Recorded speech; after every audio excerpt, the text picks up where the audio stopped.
Magic reveals itself to those who remember where to look for it. This is Magic Hour, and I'm your host, Taylor Paige.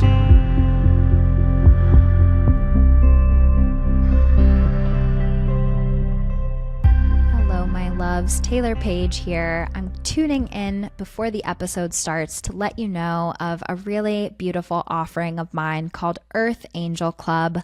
If you are listening to this podcast the week it comes out, then you are just in time to sign up for Cancer Season Earth Angel Club, which will happen July 12th at 6 p.m. Pacific time. You don't have to join live to get all the benefits from it because the recording will be sent to your inbox if you're on a different time zone or you can't make it live.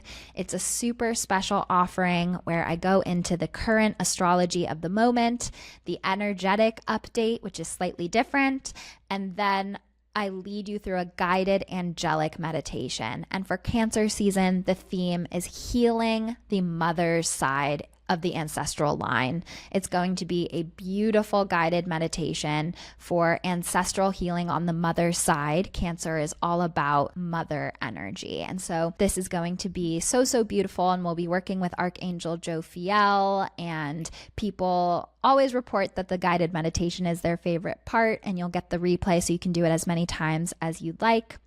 And then I also offer ritual guidance and suggestions for the current zodiac sign and the season that we're in. So if this sounds of interest to you, please go to angelsandamethyst.com and you will see it under the Earth Angel offering on my website. Sign up for Cancer season.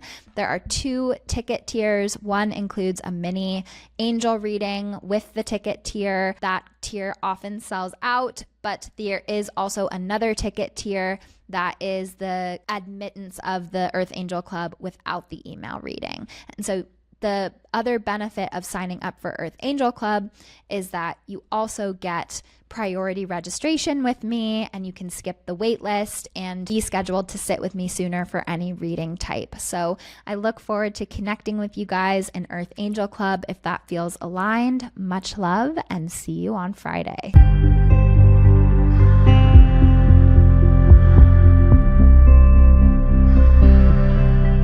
Welcome back to Magic Hour, my loves. I am so excited. As always, I'm always excited. Like every guest, every episode, it just feels so aligned, and I just couldn't love this community anymore. But today we're going to be talking about breath work and mindfulness and nervous system regulation and all of the things. But before we dive into our guest, I just wanted to talk about something that has been on my heart and something I've been noticing, which is that during Cancer season, so my Chiron, which is like our inner wound, is in Cancer. And by the way, I just realized I never introduced us. I'm your host, Taylor Paige, and I'm here with our producer, Claire. Hi, Claire. Hello, everyone. Thank you so much for joining us. Sorry about that. We were recording the intro after the interview, so I'm like, we already know Claire's here. Yes, so Chiron, my inner wound, is in Cancer, and whatever season of the zodiac we're in, where the sun is, when it lights up our inner wound in the chart, can be a time where there's more fertile consideration for healing and wounds and how our healed self can help be the brightest version of self to heal others.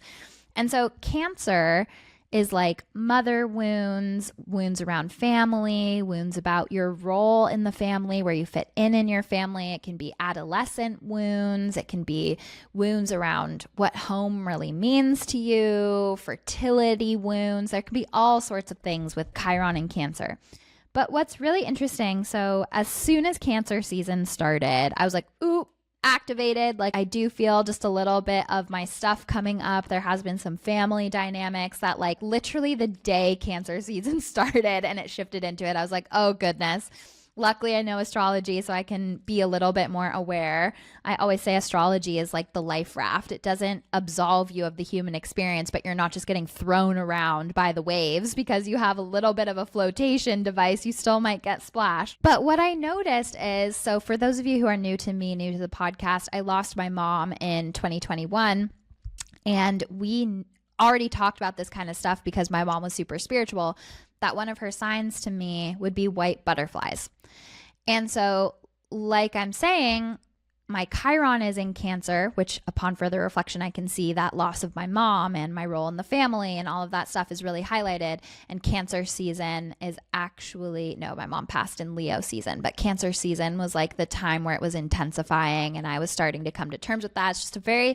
It's a time where there's a lot of consideration of my wound. So I've been seeing since the first day of Cancer season, white butterflies everywhere. And I realized, oh my gosh, Cancer season is the time of the year where white butterflies start to like mate and come around and I start to see them more. And Cancer is the season of the mother. And my mom and I talked about that being her sign like when I was like 7. Like my mom and I had these conversations like my entire life. And back at that time, it's like the synchronicity just kind of bowled me over today. How I'm like, oh my gosh, this is the time of year where I extra need my mom, extra need her presence. And I don't believe it's any accident that this is the time of year where white butterflies start popping off and I start seeing them everywhere. I've been seeing them every single day. And so I love how different synchronicities with our past loved ones or with our angels and guides start to unravel and show just how many layers there are to the magic and to the miracles. And so I feel like in Cancer season where my inner wound is being a little bit more prodded and poked, it's also when the white butterflies are like coming out in force to show me that my mom's around, that she's here and that I'm loved. And that just hit me today and I found it so beautiful. That's so magical. And, you know, it speaks to this feeling of being supported in ways that we don't necessarily know or see in a tangible way. It's like you always talk about that, how we're so supported. And I think if we are willing to notice the ways in which that's showing up, it can be so grounding and comforting. Yeah, I could not agree more. And it shows that sometimes our angels and guides and our loved ones on the other side, like they're a slow burn sometimes. And we can be like, I don't get it. Like I'm not seeing the sign or I don't feel supported or whatever it is. But sometimes they're playing the long game to show you like just how amazing all the layers are. So just stay open and have faith and realize that a lot of the times when I tune in, it's like, no, we're sending the sign over and over and they're not seeing it. So that can be a part of it too. But yeah, sometimes they play the long game and there's just so many amazing layers to the synchronicity. So that was just coming at a time where I'm working through my own family things, and anybody who's lost like a core family member can probably identify with the dynamics of the whole family changing after that family member has passed. And it can be really difficult because oftentimes when you lose a family member, you lose the version of the family that you were with that member in it. And that's its whole next level navigation that, you know, we've been navigating, and it hasn't been easy, but I definitely feel so supported and so blessed to have the knowledge of the spirit world that I have. It's made this process a lot more bearable. I won't say it's made it easier, but it's made it a lot more bearable for sure. Well, and something else you talk about a lot too is like how the magic is in the shadow, right? And I think we can think about that in terms of our internal work and the things that come up for us like internally on our own journey. But I also think thinking about the situation you're in and like navigating this like difficult time period where dynamics have shifted, it's like that's also a period of shadow where you and these other people are navigating a crunchy, difficult journey to a new dynamic. And I think it can feel sometimes like, okay, this is how it is now. You know, we've lost this person and now the dynamic shifted and we're like this now. But I think similar to our internal work and the internal shadows, it's like, no, that's a process you're moving through. And even though this process is painful and at times really awful, it perhaps is the bridge to getting you guys to this place of healing. And we don't see that in this moment. It just feels awful or it just feels dark. And maybe like there's no way out, but the way out is this way. Yeah, that is so well said. And that's something I really needed to hear right now. So thank you. Yeah. I think it's so true. And I think sometimes we have this vision, and the root of all human suffering is attachment to outcomes. And so we have this vision for like how things should look and how the family should look and how we should be and how we should all grieve together and how we should all support each other. And sometimes the reality just isn't that, but it's so true. If we try to cling to that and force that and control that, we'll be disappointed time and time again. And I think that's something that I'm learning is saying, okay, I don't see how this is all going to work out. I do not see it.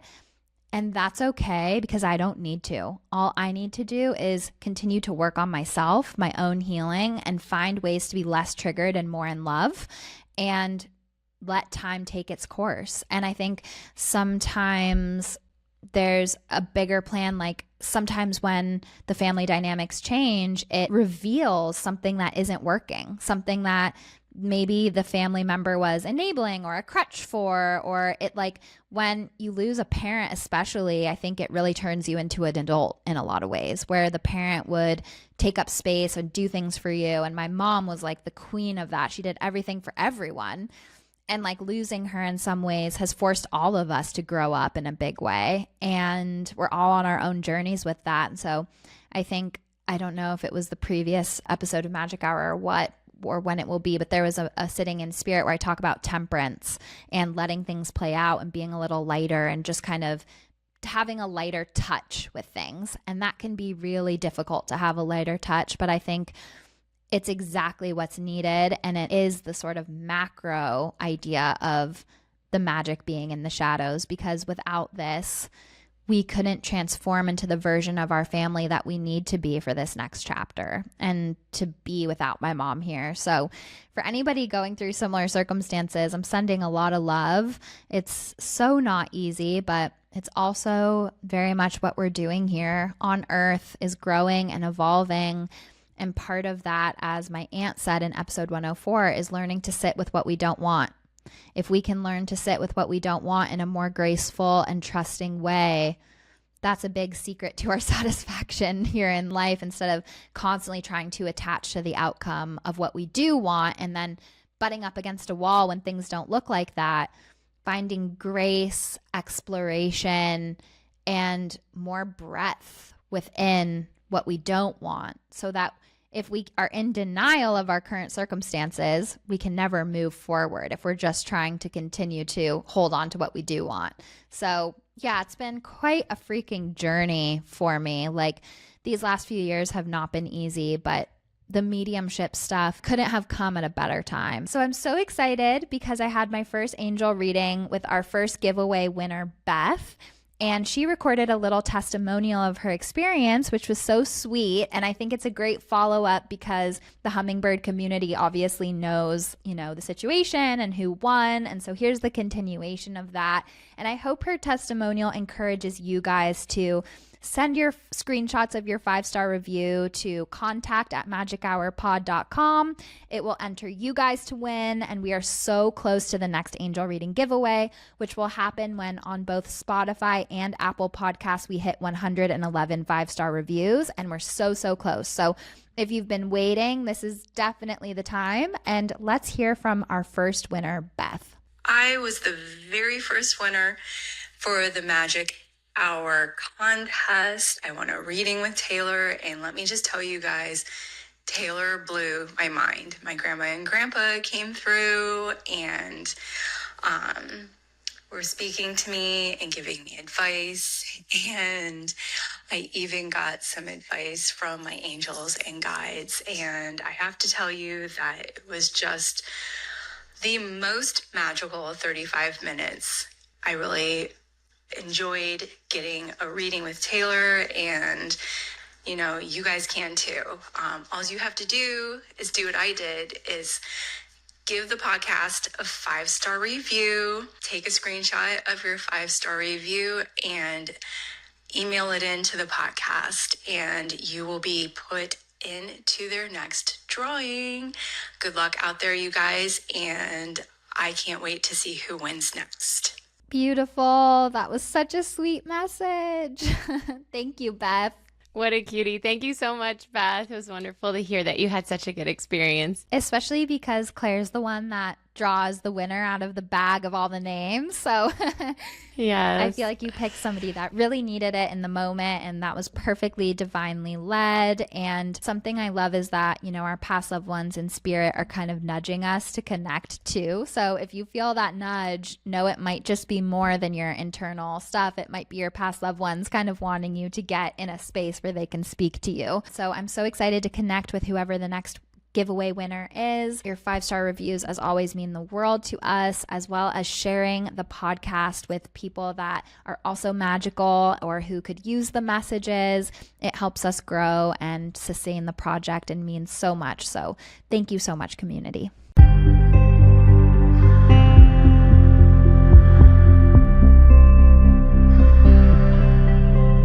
Wanted to bring on Raegan Loston, who is an amazing breathwork meditation facilitator, and I'll read her full bio in a moment. But Claire and I went to a friend's birthday party, had a breathwork session with her. I just loved how her energy, how grounded she was. And these are the examples of tools that we can do when we are in the shadow, when we are in the dark, when we are in the unknown. There are tools at our disposal, like breath work, like meditation, like visualization, like grounding, all of those things. And so we hope that today's conversation gives you a couple more tools in your toolbox to consider when you are in a moment of trigger or in between or nervous system dysregulation. And so Raegan Loston is a certified meditation facilitator, vision board workshop leader, doula, and mother of 2. She leads mindfulness workshops for corporations, creatives, and top performing athletes. Raegan is deeply committed to supporting her clients, helping them rest, restore, and self-regulate. As a doula, she provides comprehensive support to families through the perinatal period. Her practice is centered around breathwork, movement, and intention setting, which helps her clients feel grounded, purposeful, and empowered. Raegan's warm and nurturing approach leaves a lasting impact, inspiring others to live life with intention, grace, and joy. We hope you enjoy this beautiful conversation.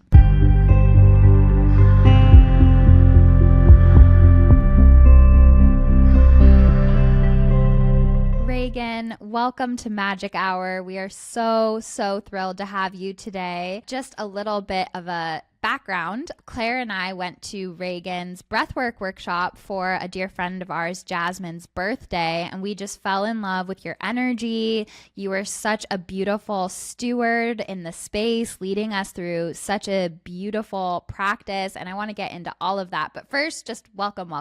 So happy to have you. It's so great to see you both again. Thank you so much, very much for having me. Yes, absolutely. Like I was saying, you're somebody who, as soon as we felt your energy and went into a sacred container that you led us through, I just could not wait to interview you. And then after you sent your bio over to Claire, I was like, oh my gosh, she does all the things. So before we get into that, we always like to start the show by asking people what their big 3 are. Yes. So my sun is Gemini, my moon is Virgo, and my rising is also Virgo. So triple mercurial energy.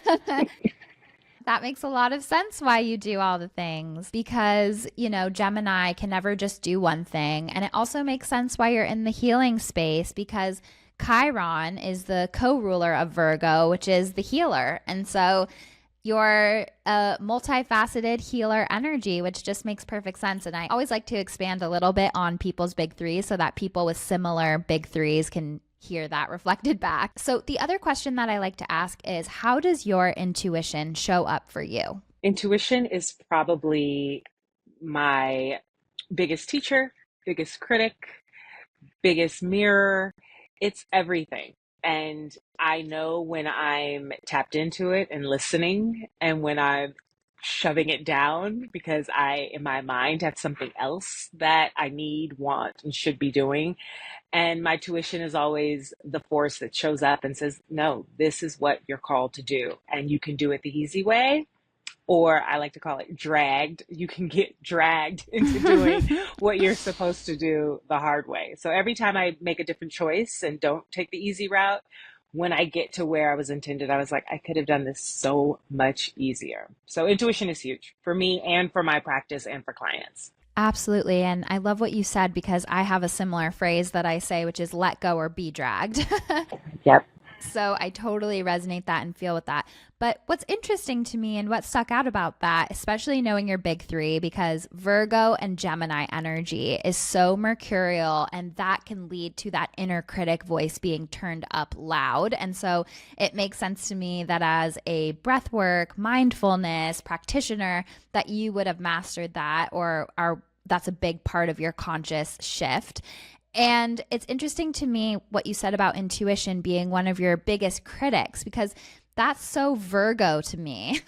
And I'm wondering if you can expand on what you mean about that. So, as you said, Gemini's, I've always been one who feels like I could have my hand and always have had my hand in a number of things. And I chose a very corporate route early on in life and rode it into the wall. And when it all came crashing down post pandemic, post childbirth, I now have two kids. Um, I was really left in a place that this identity that I had built was not serving me, not serving everyone. And my, as I like to say, my side hustles needed to be my main hustle. My commitment to family, my commitment to mindfulness, my commitment to growth, my commitment to everything other than my 9 to 5 job that wasn't, in my life at least, wasn't influencing major change and the world. My intuition was kind of like, yeah, like you have been called to serve a higher purpose. And in not doing that, you're doing a disservice. And because you're not listening, my intuition was like, I have to be louder. And that really kind of led to a dismantling of everything that I had come to know in terms of what I did for work and in my life. And it ended up being for the better. But it would have been lovely if I would have just heeded the word when I was called to do my breathwork training, when I was in yoga, every day, that I needed to do something that was a little bit more purposeful Yes. for me, that was influencing change. I wish I had listened. Yes. And I think a lot of people feel the way you do, where they, or that you did, where they're in a 9 to 5 job, it's not really lighting them up. And I think what you said is really a great reflection point for people of how the side hustles can turn into your main hustle. And I think what we choose to do outside of work that are our side hustles or our passion projects or what lights us up, what fills up our cup is a good starting point to see maybe the work or where our energy is needed from a heart-led place. Yeah. And a note to our listeners, if you hear a cute little baby babbling in the background, Raegan's son is with us today, so all good. And like we were saying before we recorded, I'm somebody who works with 99% women, so I'm used to cute little babies being in sessions with me, and it's just part of the working mom life, so we totally respect it. And also, babies are little angels, so it just works out. I was going to say that. I was thinking that as my intention was that he would be napping when we got together. And I feel like anytime, even if I'm teaching a breathwork session and I'm like, it's his nap time, he'll be asleep. I can do it while his sister's at school.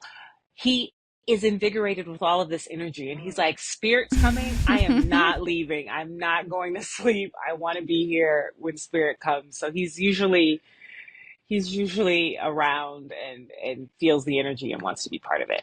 That is so cute. I love that. Just out of curiosity, what is his sun sign? He is a Virgo. Oh, no way. Okay. He is a Virgo, and I feel like his moon, I looked it up when he was first born, moon, Gemini. It's like I'm Gemini, Virgo, Virgo. I feel like he's Virgo, Gemini, Gemini. What? That is crazy. Well, you guys are going to have the best conversations and you'll never be bored. That's for sure. Yes. And his poor Pisces sister is just trying to figure it all out. Oh my goodness. That's so funny. And I do feel like Virgo is one of those signs where people are like, Virgos aren't psychic. They're all about details and organization and this and that. But to me, Virgo energy is extremely psychic because it's the sister sign of Pisces. And I think Virgo is one of those signs where sometimes they can hide their sensitivity behind cleaning, organizing, being productive. But I see Virgo as the mutable earth sign as one of the most sensitive signs in the entire zodiac. And I also say that Virgos are super connected to earth angel energy because the prime MO is being of service. And so for those with heavy Virgo charts, I find that there's an innate connection to spirituality, service, purity, and psychic activity as well. So I think it's a sign that sometimes can be really misunderstood. And I think part of living in a capitalistic society can exacerbate some of the shadow sides of Virgo energy that just wants to be safe and survive and mature and adult hard. But underneath all of that, I think Virgo is a super psychic sign. Oh, that makes me so happy. Thank you for telling me that. Absolutely. So I want to transition into breath work because that is something that really changed my life when I went to that session with you, and it was so powerful, and it's something that is available to us at all times that we forget about. So I'm wondering if you can just explain to people what breath work is and why it's beneficial. So breath work is a meditative practice that is designed to, a lot of times when people think of meditation, so many of my clients and people who have taken my classes have come to me and said, I can't meditate because I can't quiet my mind. And breath work is one of those things that doesn't require that. It is a tool that you have with you, as you said, all the time. And what you're basically doing is you're hyper oxygenating the body and giving your body and mind something to focus on. So then you are triggered into this meditative state. So there are various ways in which people practice breath work. The practice that I teach and that I facilitate is a 3-part breath. It's all done through the mouth. And so people tend to find that their bodies vibrate, they have visions, it kind of runs the spectrum. And then the clients who do it multiple times tend to expand upon their previous experiences. So in looking at clients that I've had for years, they've had a multiple awakening of their mind, body, and spirit from using something just as simple as their breath, which for me is really empowering because, like you said, we have our breath with us all the time. We take upwards of 80,000 unconscious breaths a day. And so to spend 30, 45 minutes, an hour taking conscious breath is really a gift to our bodies and to those around us because it's really encouraging us to be more in our bodies and to be more clear about what we want and how we can be of service to those around us and the greater world. I love that so much. And I feel like so many people, myself included, sometimes just forget to breathe. We go through life just holding our breath, waiting to see what happens, literally on bated breath. And so I think that conscious practice in sacred container of powerful, intentional breathing, just like yoga, it translates outside of the mat, outside of the room as well, where it's remembering in the moments, oh yeah, I need to breathe. I need to tell my body I'm safe. Yes. The connections that breath has to the functioning of the nervous system are key. Are you fight? Are you flight? Are you flee? It's all interconnected, and understanding, as I said, you're unconsciously breathing so often that when you start to focus on your breath through a practice like breath work, before you are getting dragged, you start to note, I've been offered this opportunity. My breath got shallow. My heart started to palpitate. Is that fear? Am I afraid of what it is? Or is that my intuition telling me I need to go somewhere else? So you start to have the conversations with yourself where you are living in a more conscious, aware, pragmatic way, as opposed to just going through the motions and knowing when, old patterns start to come up of fear. You just become more self-aware. And I think that in this day and age, that's something that a lot of us struggle with. And whereas there's multiple ways to attack a problem, being clear on what's important to you, what matters, really starts with getting in touch with your intuition, noticing how your body reacts when you're faced with something that may be new or foreign to you, and having those inner conversations before you give the answer outwardly. So when I started teaching breathwork. It was pre-pandemic. So everyone was living outside of their bodies for the most part. I mean, everyone was working and playing and clubbing and, doing all of this exchange of energy outside of their personal container. And when the pandemic hit, it was almost as if we were all sucked into this vacuum. And a lot of people struggled. And I taught breathwork throughout the entire pandemic, and helping people find the tools of really just listening to that voice. Nobody wants to listen. A lot of people don't want to hear what intuition and spirit and our inner knowing is trying to tell us. It's much easier in the beginning to just be told what to do. But when you go inward and ask the hard questions of what is my highest calling? What should I be doing? What effect did this experience 15 years ago have on who I am today? How do I reprogram my subconscious mind to not be attached to fear and not be attached to fight, and regulate my nervous system in a way that allows me, yes, to access all of those avenues of the nervous system, but not be pigeonholed into constantly flexing one response. Yes, I love so much of what you said, especially, well, so many parts. One part is how you were teaching breathwork through COVID and the pandemic. I feel like that was such a portal of big spiritual growth where people were seeking and finally had no choice. It goes back to that or be dragged part of what we were saying in the beginning. And COVID and the pandemic felt like a time where we were definitely being dragged to confront what our guides and angels and spirit wanted us to see, that we had so many distractions before that allowed us to avoid and numb. It also seems to me like with breath work that it's an essential part of intuitive connection, because where, like you said, a lot of people struggle with meditation, and meditation is a more sort of sedentary, quiet, linear, maybe masculine approach that is very connected to the mind. It seems like breath work opens a bigger container and creates more space in the body and the heart.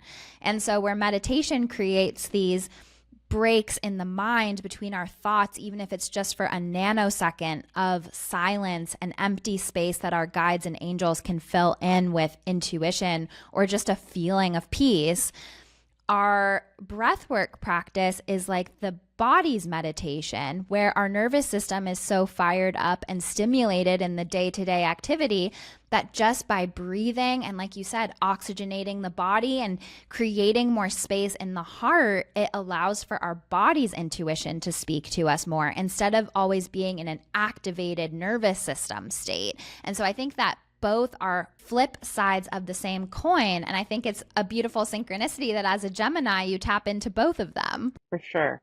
And noticing how as people breathe, you think of taking a breath and the oxygen, goes, if you're doing it through your nose, it goes in your nose, down your throat, into your lungs and comes back up. Sometimes people have a really hard time with that.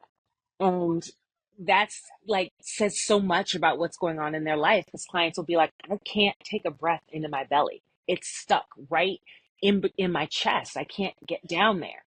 And, working with clients on opening that pathway and constantly chipping at the roadways of our body that we have closed because at some point in our life, we didn't feel safe to be fully embodied, that you really start to see real transformation in people. I liken it to people who are runners. A lot of times people get that analogy. I was never a runner in any part of my life, actually. But people who run find this euphoria with it. Yes, in the beginning, in the first 5 minutes, it's really hard. You can think of tons of things that you could have been doing instead of being out here on the road, but you're out here and you're doing it. And as you get through the miles, if you're doing a marathon and you get through the miles, mile 7 might be really hard, but mile 26 or 24 is a breeze. And so really just conditioning our bodies to go through this experience it's transformative. It's a beautiful thing if you're willing to do the work. Now, sometimes people come, to their practice and they're like, oh, I know what that is buried deep. I know what that block is and I don't want to touch it. It's too tender. It's too sensitive. It hurts. It's just too much of a baggage. But what I often tell clients is, it was like, we all have a junk drawer. We all have a junk drawer probably in life, and we all have a junk drawer in our spiritual bodies.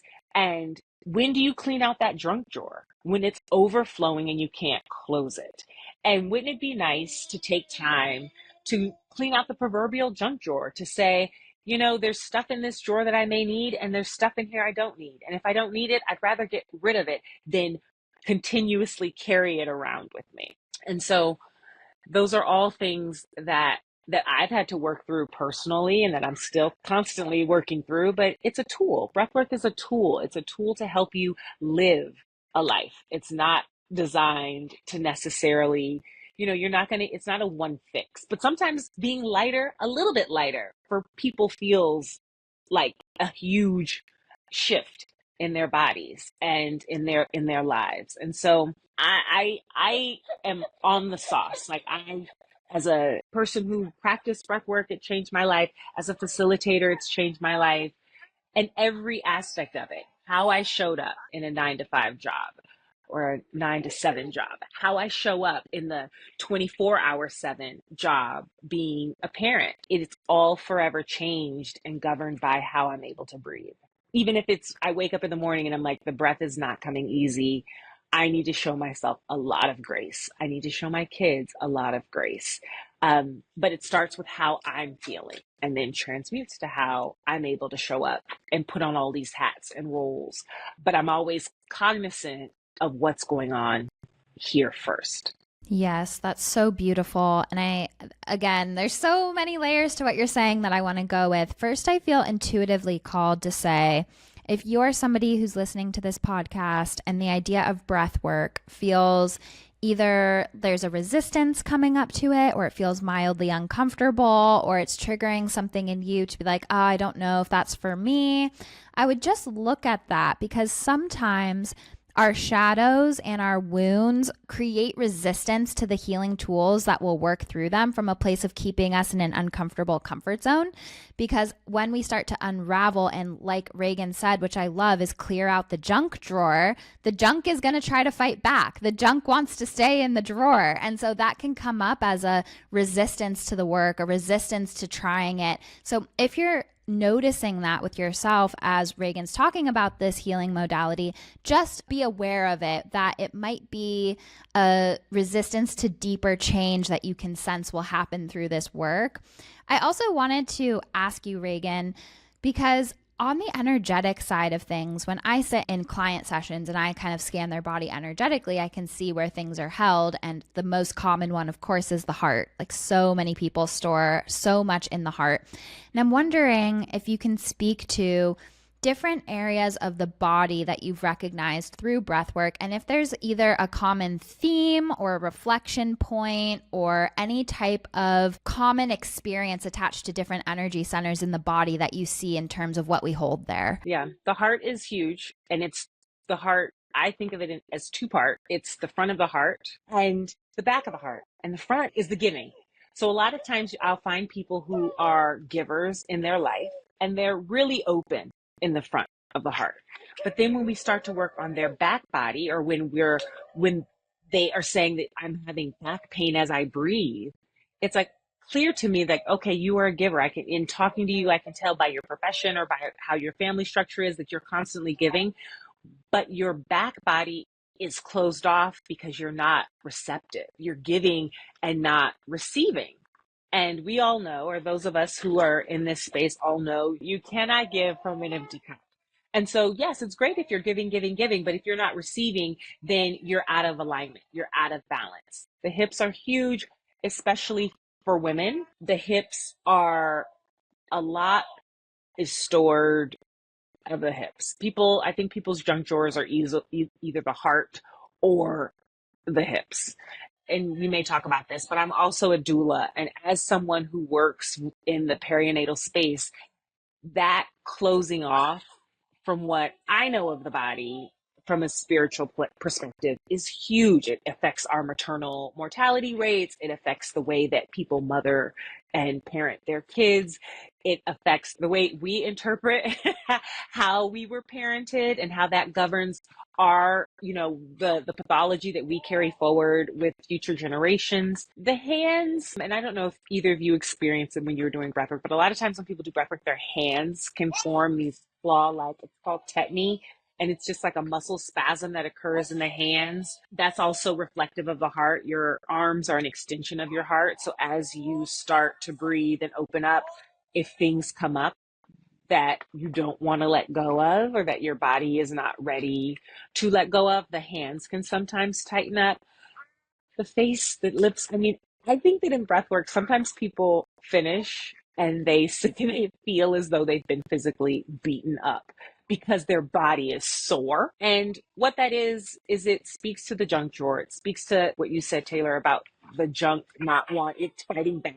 Is it's your body in this process is literally, your heart is like, I want to be open. That's what the heart does. Your hips want to be open, but the things that have happened in our lives and the restrictions and the trauma that we've experienced teach us it's not safe. It's not safe to be open. It's not safe to be that seen. None of that is safe. You need to hide. And as you go through the process of trying to open and that energy starts to fight back, your body is essentially fighting itself. And so people do have a very physical response to the work. And those who continuously come back do say, you know, my mouth, my jaw, I was clenching my jaw. My jaw's not as tight as it used to be. You start to notice with breathwork specifically, but with any modality of healing, once you actually do the work, you start to notice a shift. But the physicality of it all with breathwork, you can definitely see, because your body, there's a book out there, I can't remember the author, but The Body Keeps the Score. We hold all of our trauma in our bodies. And as our bodies are processing that trauma, it's being held on to. A lot of clients, I'm like, let go. You know, when I'm working one-on-one, sometimes I can see it. I can say, why are you holding on to this? And so often people say, because I know how to hold it.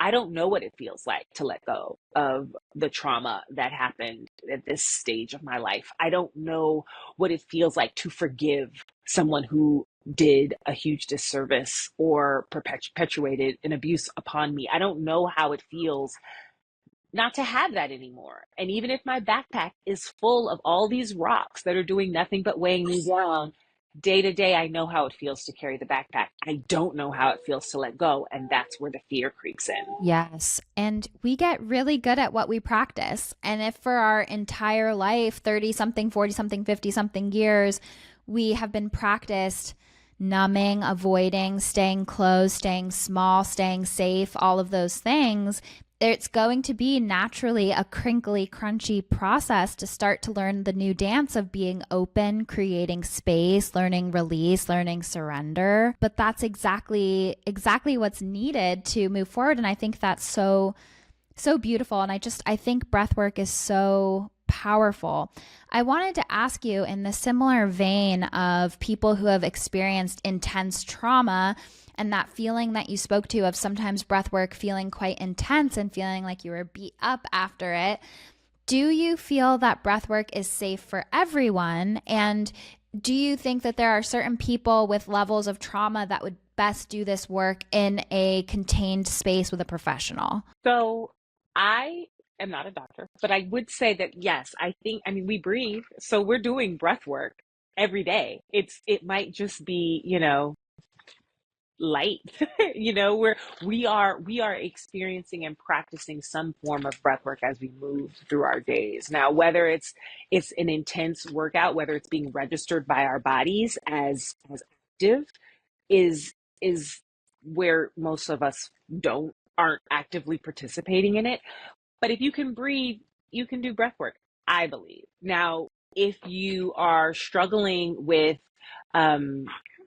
mental health struggles, and it's best done in conjunction with other forms of therapy, or if you have physical restrictions, it's best done with modifications so that you can make sure that you're doing it safely. But like anything, I mean, there are ways that you can modify to make things safe. And I think that with breathwork, I always, do an intake with a client just to make sure that we're not, as a healer, it's so funny to say that, but that's what it is. As a healer, you never want to leave someone open. If I were a surgeon, I'm not going to open you up, fix your heart, and walk out of the room. There's an opening and a closing. And the same with birth. There's an opening and a closing. You have to honor the space of the opening and closing. And so working with someone who understands that, understanding that yourself.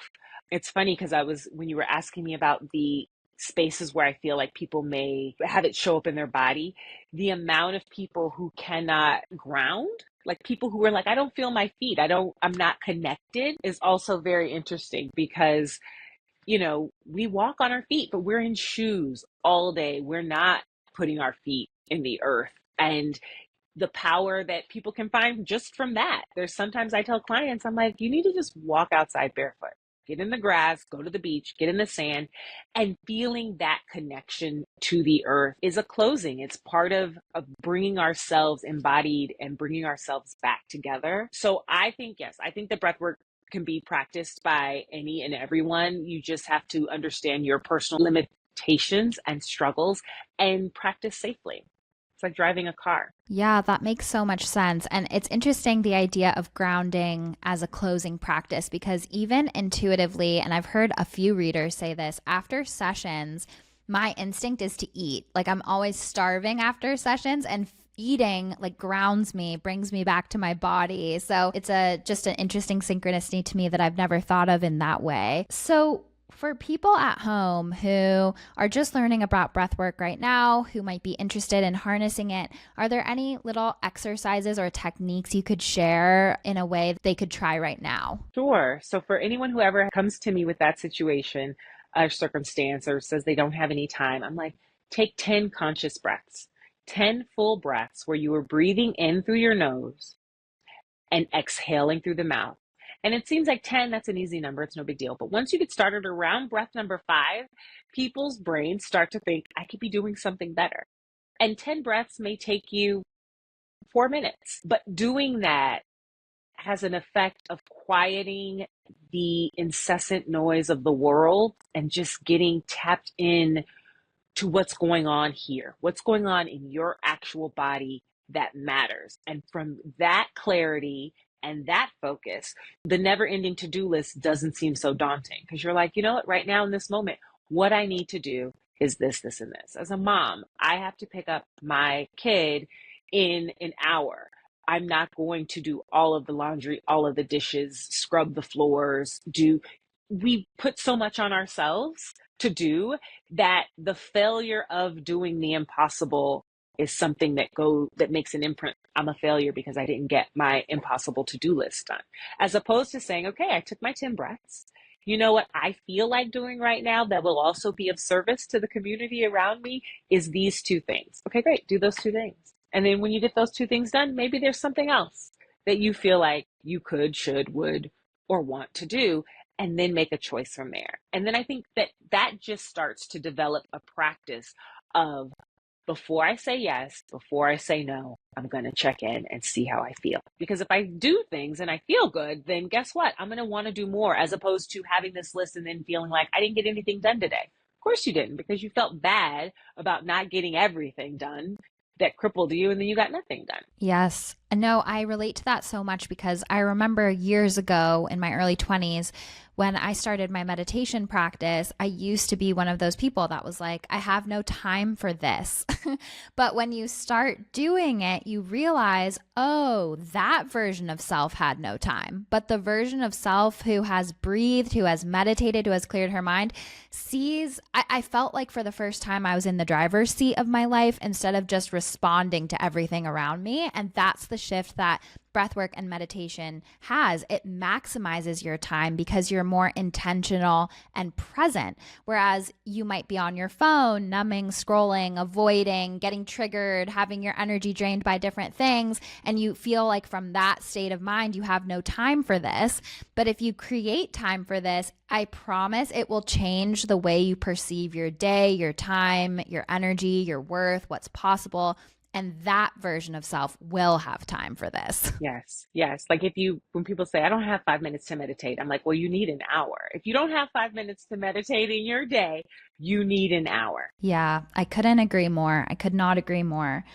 And so we're living in this time period where everything is so heightened in terms of global connection and world events. And even on the micro scale and the macro scale, there's triggers and landmines throughout our day.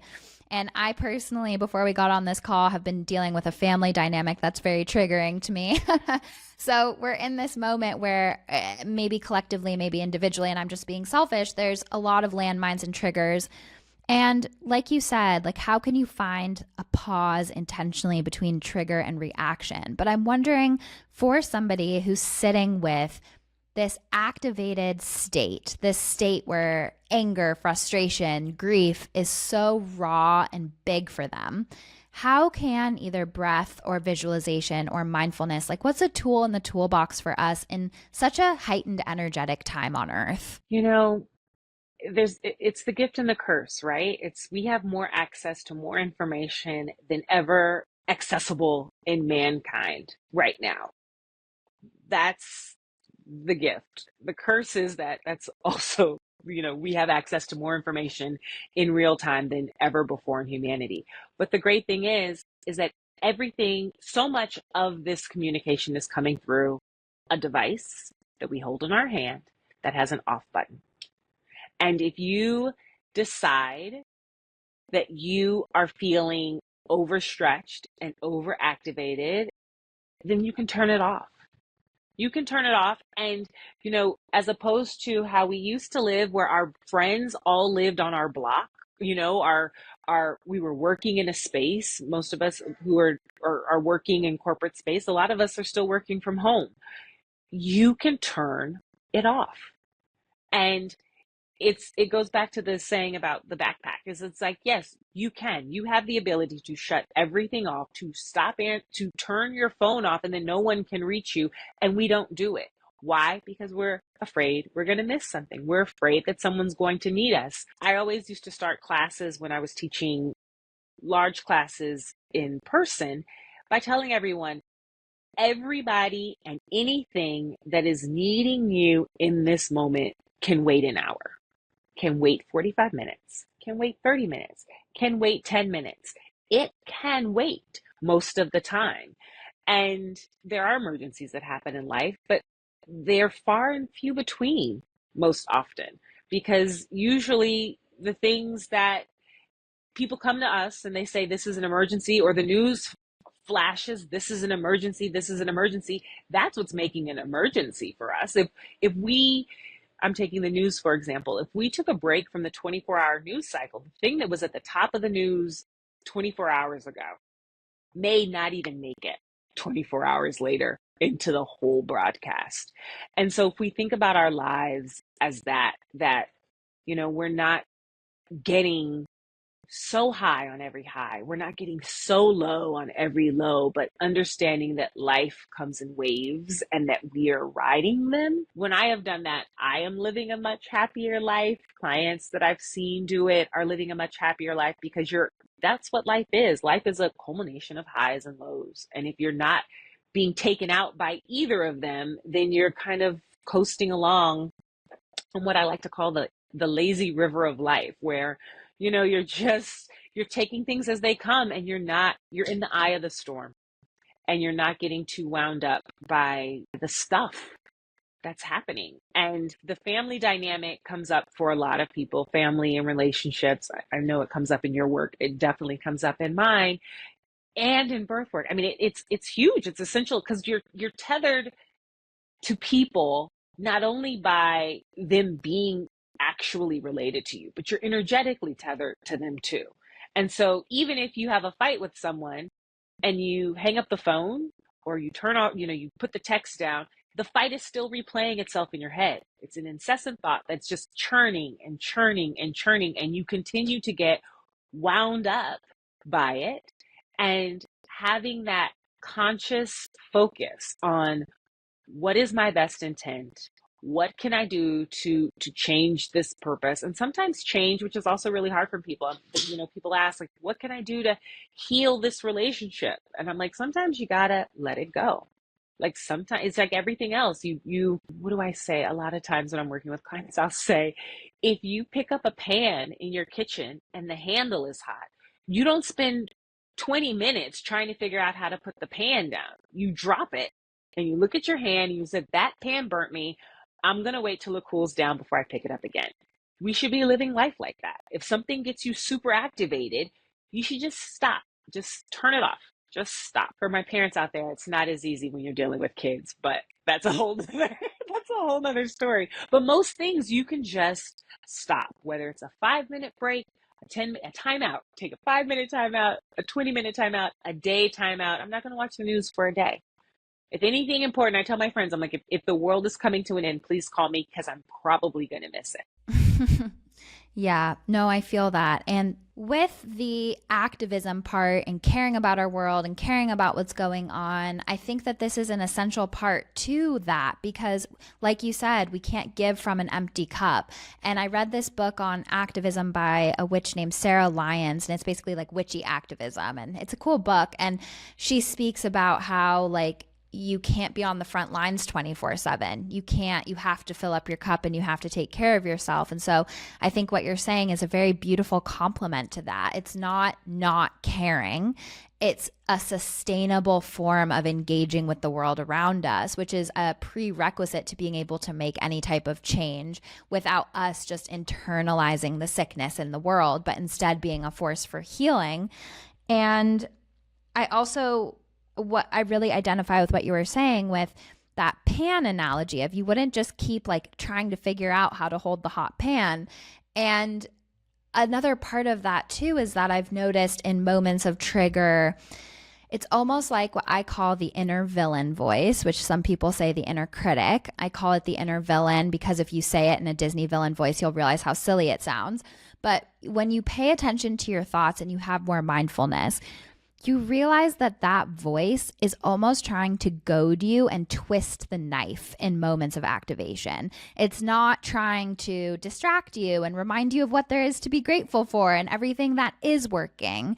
It's like everything in your mind in that triggered moment is conspiring to co-create with the wound. And that voice, which I think of as like a coach or a bodyguard to the soul trying to make us as tough as possible, but it can get really out of balance. In those moments, you have to take a breath and say, am I co-creating with the wound? Am I hurting myself just as much as this other person has hurt me? Because I'm listening to these thoughts, believing it, expanding on them, running down the hill, and letting it just take over without any form of boundaries with myself. And so I think that's also something. It's like, why are you holding the pan that's hot? Because if you continue to hold it, you're actually equally responsible for that. And you're not participating in your healing either. And I think we're just wired that way.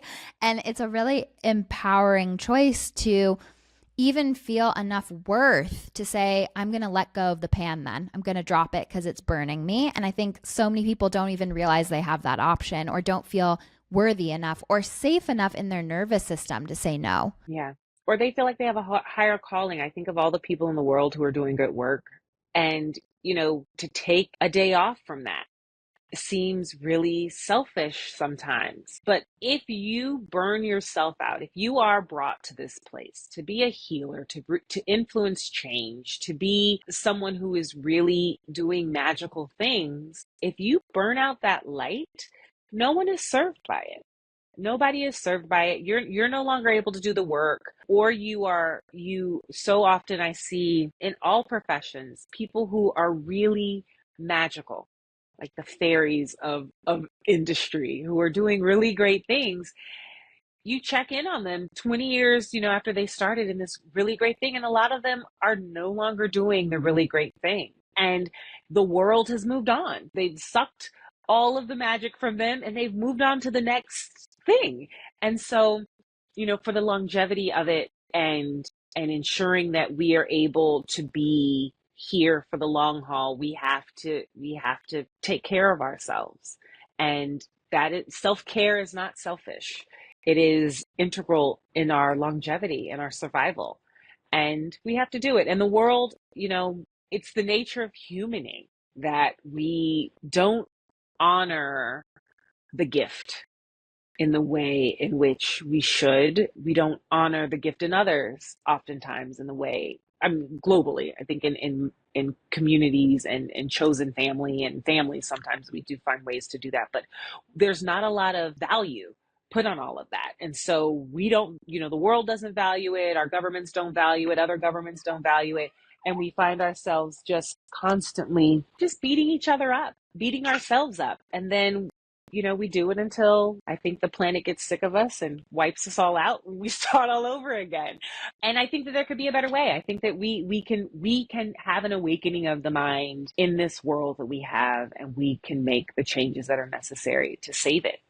But that's a choice, and we have to choose to do it.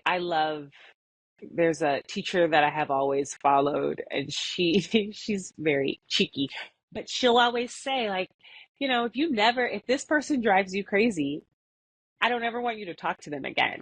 And this person could be your mother, your father, your brother, somebody who you have to talk to. No, just never talk to them again.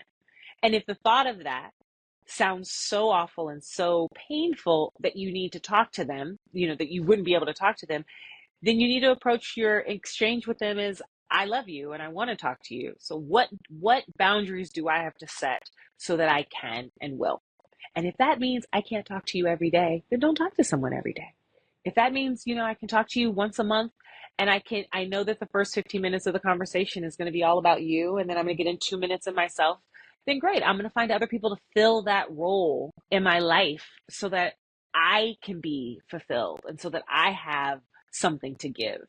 And it might be outside of the lines. The person who I may be closest to may not be the person that I'm supposed to be the closest to just because of the title. It could be that I need to find who's serving purposes for me and for you, and everyone needs to evaluate relationships for more than just a title basis.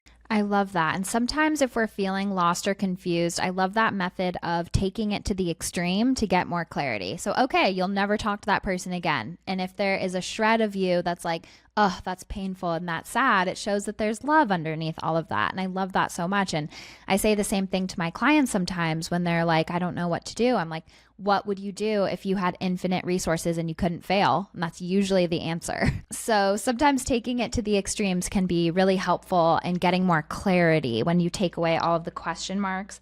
I also wanted to clarify that when I was saying co-creating with the inner villain voice and, where you're kind of co-creating with the wounded narratives, I meant that more on the interpersonal level than the activism level. I think where you feel like you want to blame people, where you've been hurt, where it's more on the micro level. And I think in the macro level, where the inner villain voice comes in with the activism and things like that, is when it bleeds into every area of our life. And I know that I've had people like that in my life who are so activated. And I mean, I completely understand, and I get activated too with injustices in the world, but it bleeds into every conversation, every single, even with people that agree with you, it's like everything is heated, everything is outraged, everything is activated. And I think that's where the boundaries come in on the macro scale. Yeah.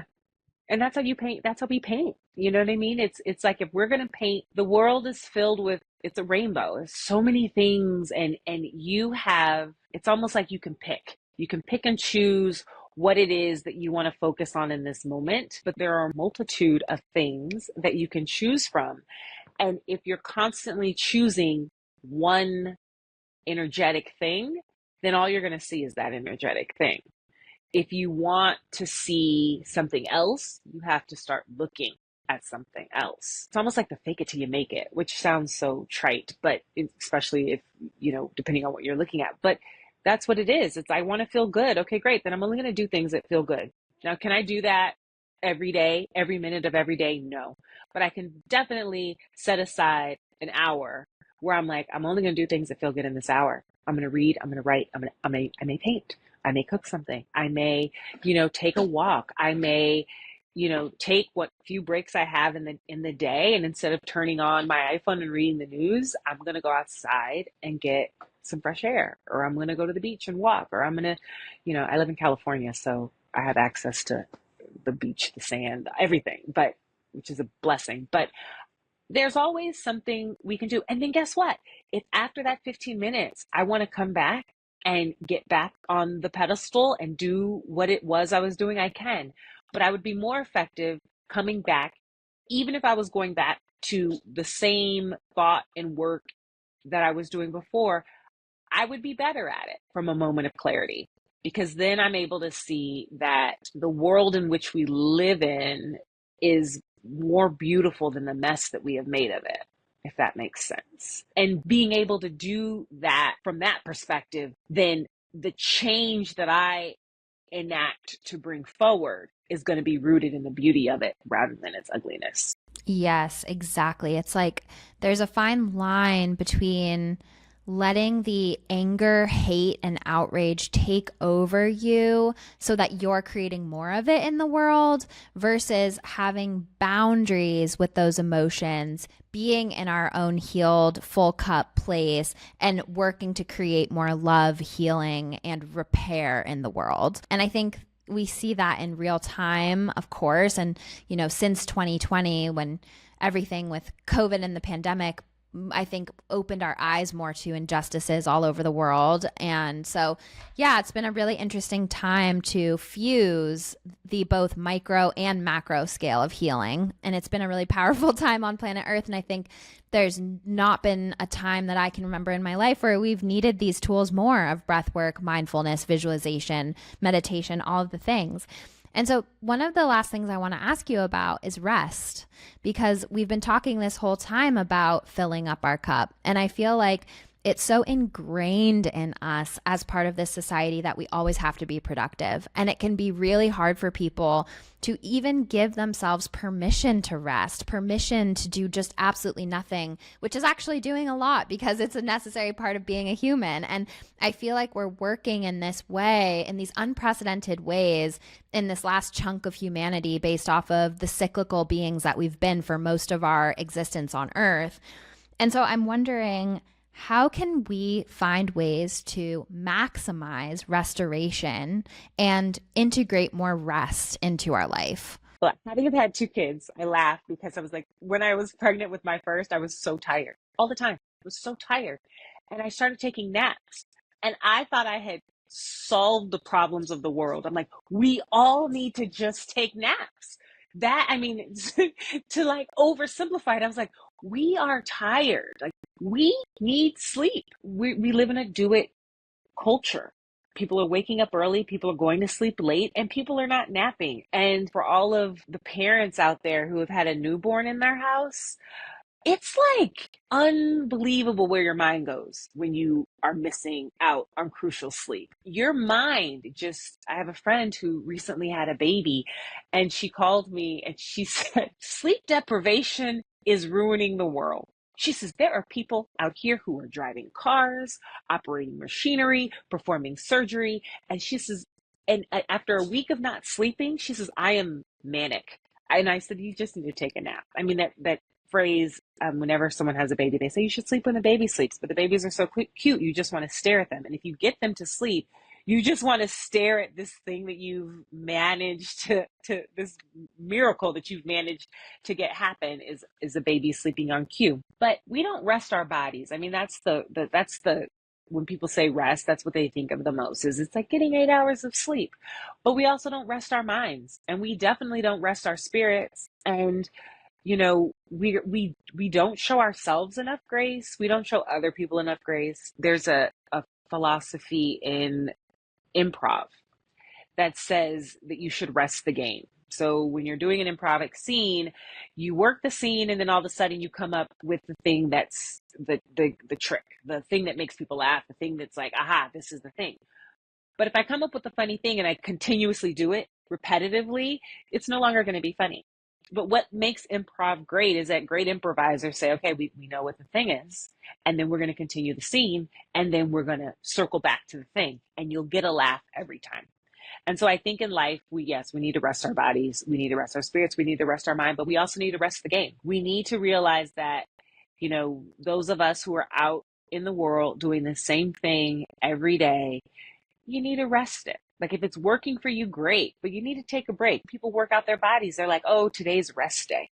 People take a whole day to rest their bodies from a workout. We can take a rest on everything. Whatever you are doing in life, there is always time. you can find time to just rest the game. If you're a mom doing it on your own, find a friend who can help. Ask your partner to do, to just, or just don't do it. I love those days when I'm like, the dishes are not getting done this morning. The end. And I don't feel bad about it unapologetically. They're just not going to get done. Or this load of laundry is not going to get folded right now. I'd rather go outside and get ice cream with my kids. And do I come home and say, the world is ended because I didn't do that thing? No, I come home and I fold the laundry, or I, do the dishes, and then life goes on. But we fill our spirits when we find time to take it in, to be fully embodied in our humanity. And humanity wants joy. We didn't come here to suffer and to be miserable. Like, we came here, even though we might have gone through a road of suffering to get here, but we came here really to live a fulfilled and happy and joyous life.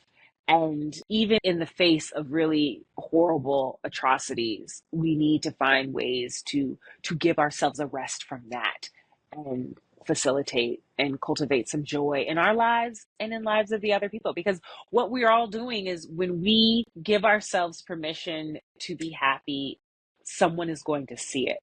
And even if they don't know how we got there, or what's going on behind the scenes, the joy that we show is received by others, and they take it and they start to look for ways to do that in their own lives, hopefully.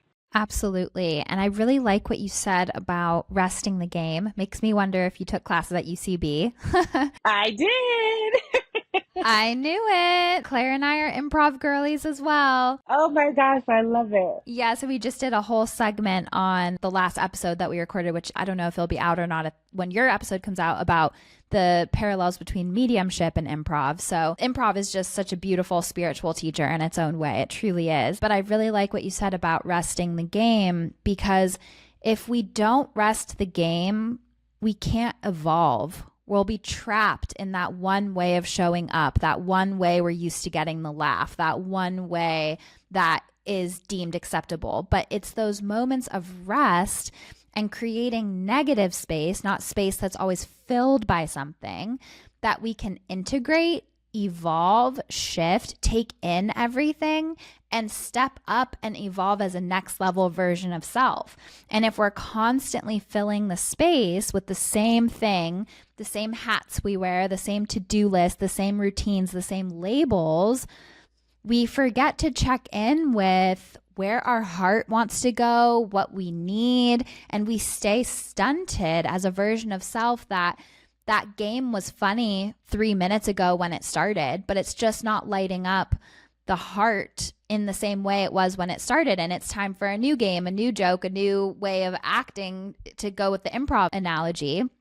But if we stay in that, we're doing ourselves a disservice, because as human beings, we're constantly meant to grow and shift and evolve. That's why even in a marriage, it's like you're constantly relearning your partner, because we're not always going to be the same person that we married. We're going to constantly grow and evolve, and we have to constantly learn to relearn ourselves as well. And without rest and integration, that can't happen. And in astrology, there's like these big weeks, like right now in the time of recording, we're just coming off the summer solstice and the Capricorn full moon, and everything went buck wild. But it's the weeks after that that are actually the more powerful ones, because that's where we reflect and integrate. It's not always when everything's happening all at once. It's the spaces in which we absorb, reflect, and then transform our experience and alchemize our experience, where the real spiritual work happens. And I know I've said this quote on the podcast before. The amazing medium Eileen Davies says that silence is to the soul what food is to the body. We need silence. We need negative space. We need rest. And without that, we can't grow. Agree.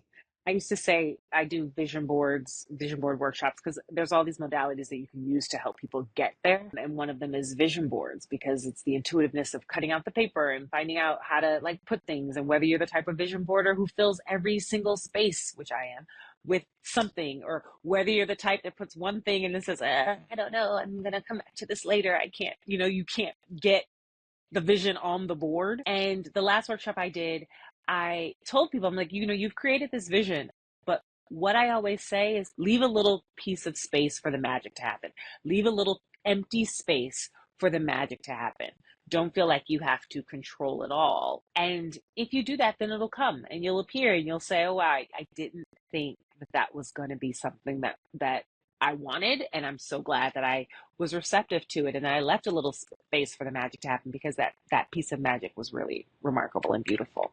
Yes, I love that so much. I always say this or something better that I'm not seeing yet. Yes, yes. And that's such a magical way to live life. And I feel like, I mean, I could go on and on about the improv analogy, and I have in other episodes. So I love that you brought it up as well. Cause like we literally were just talking about that a few days ago, Claire and I.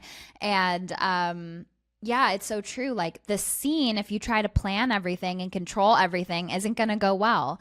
But when you leave it open for that little extra something, something, and the magic of the present moment and responding to what's right in front of you, you'll know exactly what to do, breath to breath, moment to moment, if you can just be present and create a little room for magic. So I love that so, so much. Raegan, where can people find you? I feel like, you know, there's so many different facets to your work. I feel like we'll have to have you back, because this discussion, I really wanted to stay focused on breathwork, mindfulness, nervous system regulation, all of that. But I know you're a doula and you work with vision boards, like you said. So we'll have to have you back to pick your brain more. But please let our audience know where they can find you. Sure. I'm most active on Instagram. You can DM me and you can see kind of what I'm working on and what my thoughts are. My breathwork centered content is on Breathe with Raylo, Breathe, Breathe with Ray, Raelo. And then with my doula work and my breath work, birth work, doula and birth work, I am Om My Doula, OMMYDOULA. That's cute. Thanks. Okay, amazing. Thank you so, so much for all of your wisdom today, for sharing your time. And thank you to your son for letting us borrow his mom for this time period. Yes, thank you. I know this conversation will help so many. So thank you so, so much. Thank you for having me and us. It's an honor. It was an honor to meet you both. And it's an honor to talk. I always love talking about the things that I think are going to change the world with people who I think are changing it. So thank you so very much for having me. Oh, thank you so, so much.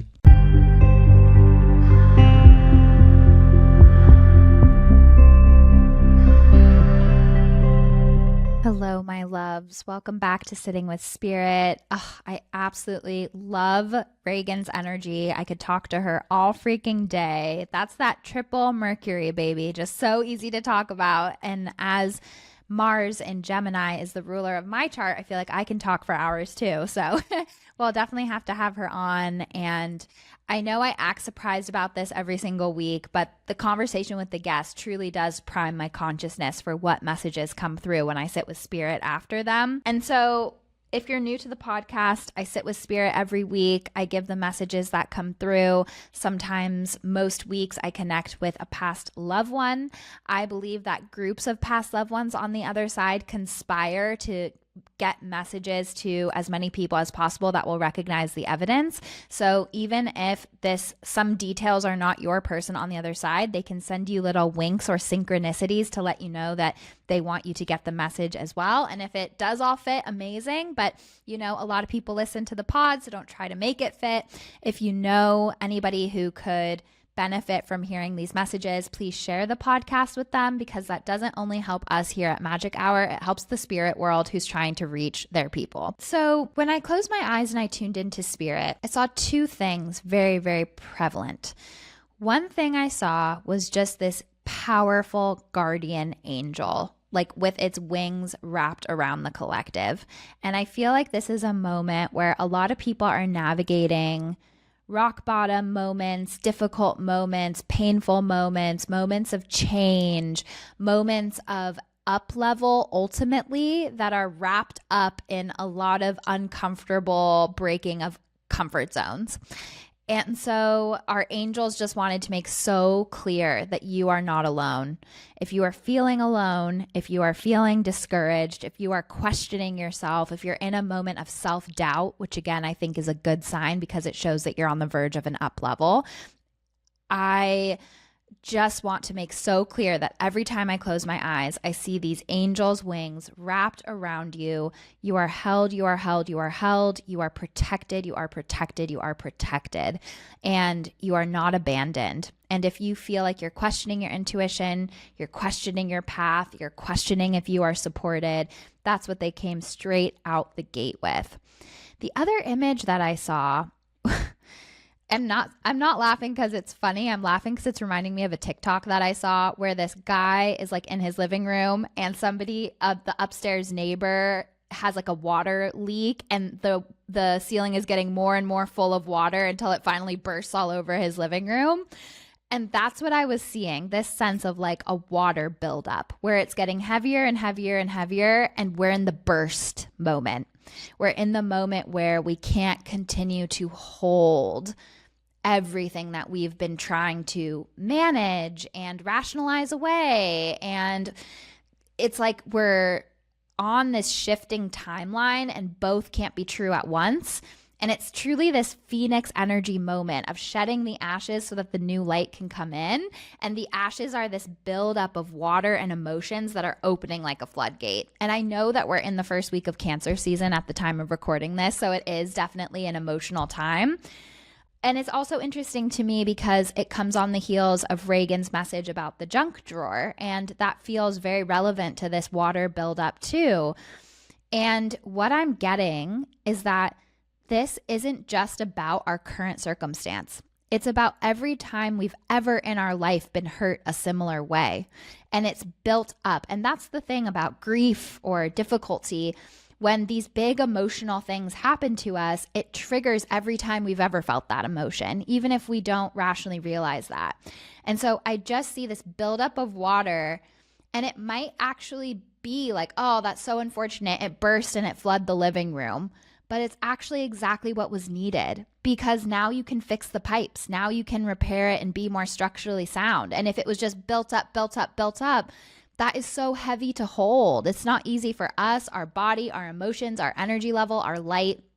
And so it's no accident that these two images came at once, because our guardian angels are holding us through the transformation. And if you didn't feel like, you got the love you needed in childhood, or the care, or you don't have a support system that you need in this moment to go through it, lean into your angels, because they are holding you through this change, transformation, healing, shedding, evolution. And that's what it feels like. We're at a breaking point energetically. We're expected to move forward with new energetic strategies. And that, although we can understand it, it can be clunky to learn a new dance. It can be difficult to learn a new dance. And so we've gone through such transformative years that we can't move forward now as we used to, because we're not the same. And also life has changed. Our circumstances and what's expected of us and what we expect of ourselves is changing so rapidly that we need new energetic strategies and faith in ourselves to figure it out one step at a time. So that was the first message, was that the dam is breaking, and that's a beautiful thing. Feel all the feelings. The second is that I did have a female past loved one coming through. And she just felt like such a bright light, such a bright light. She felt very sensitive to me. She felt very connected to animals. She just felt like such a bright, pure light. Like I just wanted to smile. And I do feel like she passed relatively young, and that there was a lot of tragedy. And I feel like people in the family were blaming themselves. And what I was getting, which is an interesting parallel to the subject of what we talked about today and with the dam breaking, is that she was very sensitive and very, how do I put this? When painful things would happen in her life, it hit her on such a deep level that she chose to check out, to numb. And I do feel substance abuse with her. I do feel like she went down a path of drug use, of substance abuse, and that ultimately that's what led to a heart problem that ended her life. So I do feel like there was this really tragic message or feeling from her, that she came in as like so bright, so pure, and didn't realize or understand how deeply she would feel things. And so the numbing agents that she used to control it were exactly what sort of led to this dark path. And I know that's very common. And again, lots of spirits band together to get a similar message out to the collective. She was showing me that when she started the substance journey, it shifted her perspective to very low lows. And where she used to be this bright, sunny personality, I see that she slowly started shifting to this place where she was only focused on the darkness, and that it was really hard to get herself out of that hole. I also, again, felt heart palpitations, problems breathing, pressure on the chest. It felt like there was a heart thing. She was sending me roses and dandelions. And so those were two flowers that I saw her sending, which felt very symbolic for whoever is listening to this that can resonate or thinks that this is their person. I got this sense that, you know, she sends you flowers and to pay attention to that, especially roses and dandelions. I heard the name Emily, which was interesting. And then I also got this kind of choked up feeling in my throat chakra. It's almost like when you want to cry and that lump forms in your throat. That's what I was feeling. And it made me feel like that sensation of like, what if I could have said the right thing? What if I could have, you know, and I feel like there maybe wasn't a clear goodbye and that there was a lot of grief around that and that she doesn't want you to hold on to that.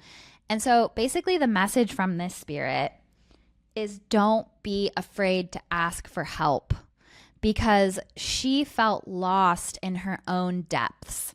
And it's interesting to me that she's the spirit who stepped in right after I gave the message of the water bursting and the dam opening and the guardian angel. Don't be afraid to ask for help. There are experts in the field who can help you navigate whatever you are going through. You are not alone. Someone somewhere has gone through the same or similar circumstances and can help guide you through it. And we are not meant to be alone. Sometimes we think we have to be experts and have the answers for everything. But when we're in a rock bottom moment, we need to lean on experts and healers in the field. And when it's so real to us, we can get lost in it in a way that's almost impossible to navigate ourselves out of. And so this spirit is telling me that she just wishes she asked for help and that she didn't want to be a bother. She feels like such a sweetheart. I love her energy. And she just has this bright sunshine, like yellows and oranges and pinks around her when I tune into her. And she just feels like she was in this place where she didn't want to be a burden. She didn't want to hurt people. But in doing that, she didn't also give her people the opportunity to fully love her. And when we ask for help and we show up in these vulnerable moments in an open way, it gives the people that love us a chance to really unconditionally, one, show us how much they love us, but two, see the real us, which is the true unconditional love. And so it's kind of a two-part message, like ask for help in your community. You don't have to be an island onto yourself, but also ask for professional help, because we're in a time where there's so much depth and change and dam breaking. And for some people, it can be like, nothing that dramatic is happening. Like, I don't need help. But it's an accumulation of so many things that you might not even realize that have led to this energetic moment, which leads me to the next message that came through, which is sometimes in the spiritual community, and I think everybody's guilty to a certain degree, we feel so uncomfortable sitting in the discomfort. We can even see it as a form of failure to feel anything less than light and energized and bubbly. And we try to skip through the feeling our feelings part to the takeaway, to the lesson, to the growth, to the next version of self. And we skip the actual sitting in the unknown and the discomfort, which if you circle back to the episode, I spoke about that time of integration is actually where the up level happens. And so the message here is that the takeaway will not be registered on a full body resonance if you don't sit in the discomfort and take the messages from the feelings. The feelings are not the truth, but they are messengers to deeper things that need your attention. And if we skip right through that process to, okay, what's the takeaway? How can I be more powerful? What's the new mantra? How am I rewiring this? We rob ourselves of the magic of discovery. And that's part of what we're doing here in a physical body, is not able to just run away and float into the oneness of everything like we can in spirit, but we're sitting with these question marks, these difficult dynamics, these things that we didn't ask for.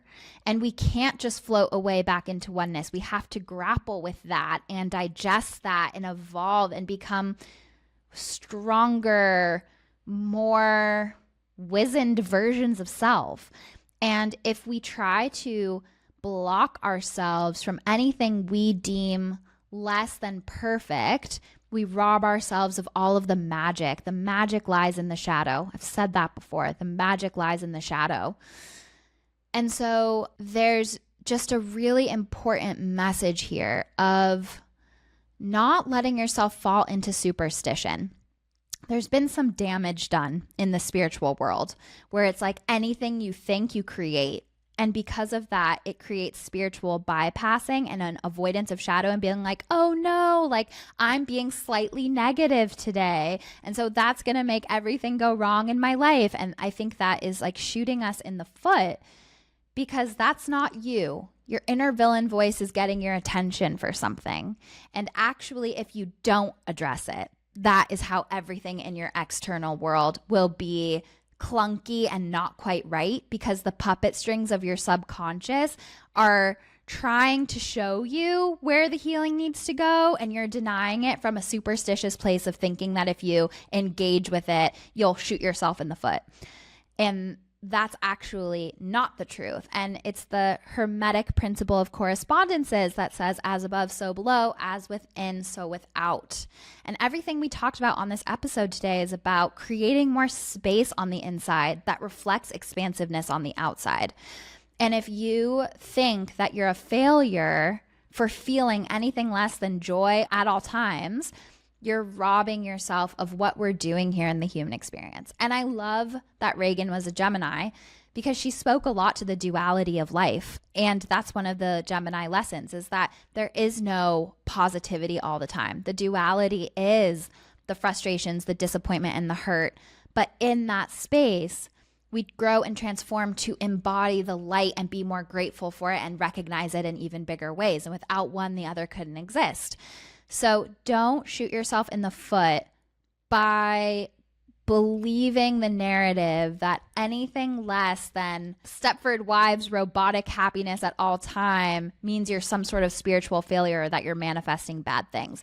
Really watch out for that, because it can't coexist with deeper spiritual work. You'll keep blocking yourself. And as I'm seeing this emotional dam breaking and a lot of the debris and old wounding being cleared out at this moment, if you try to avoid that or numb that or escape that or mantra over it, you'll keep yourself in a sort of half in, half out place, and your external might reflect that.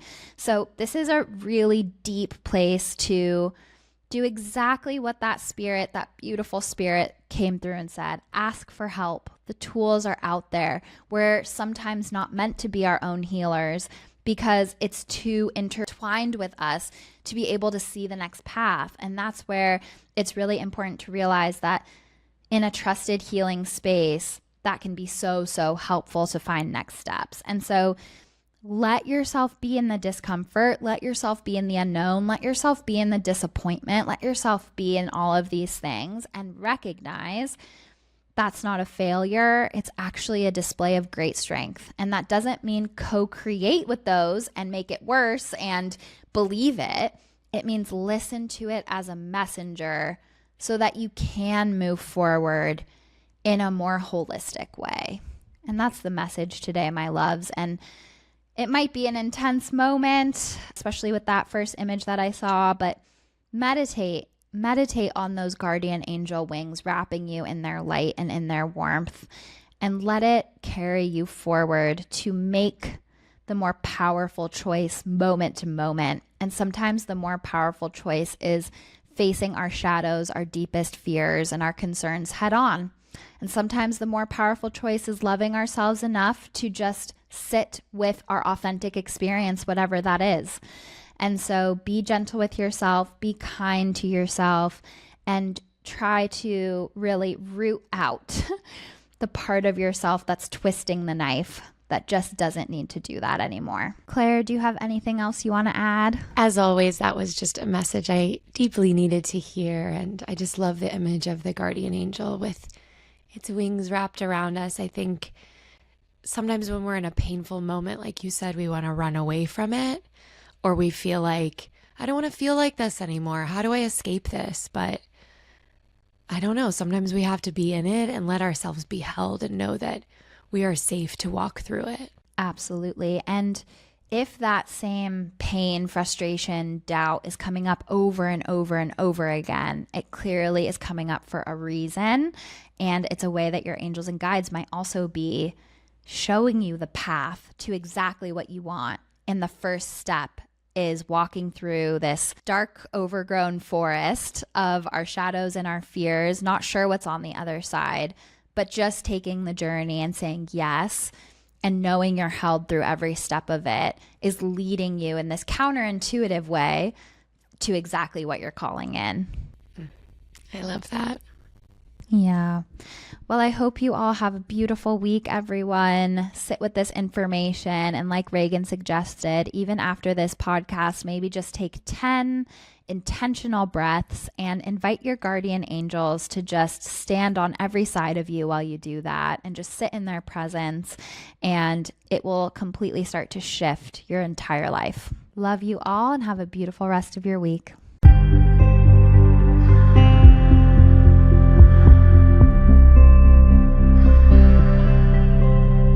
For more information on Taylor and her work, go to angelsandamethyst.com or connect with her on Instagram at angels_and_amethyst.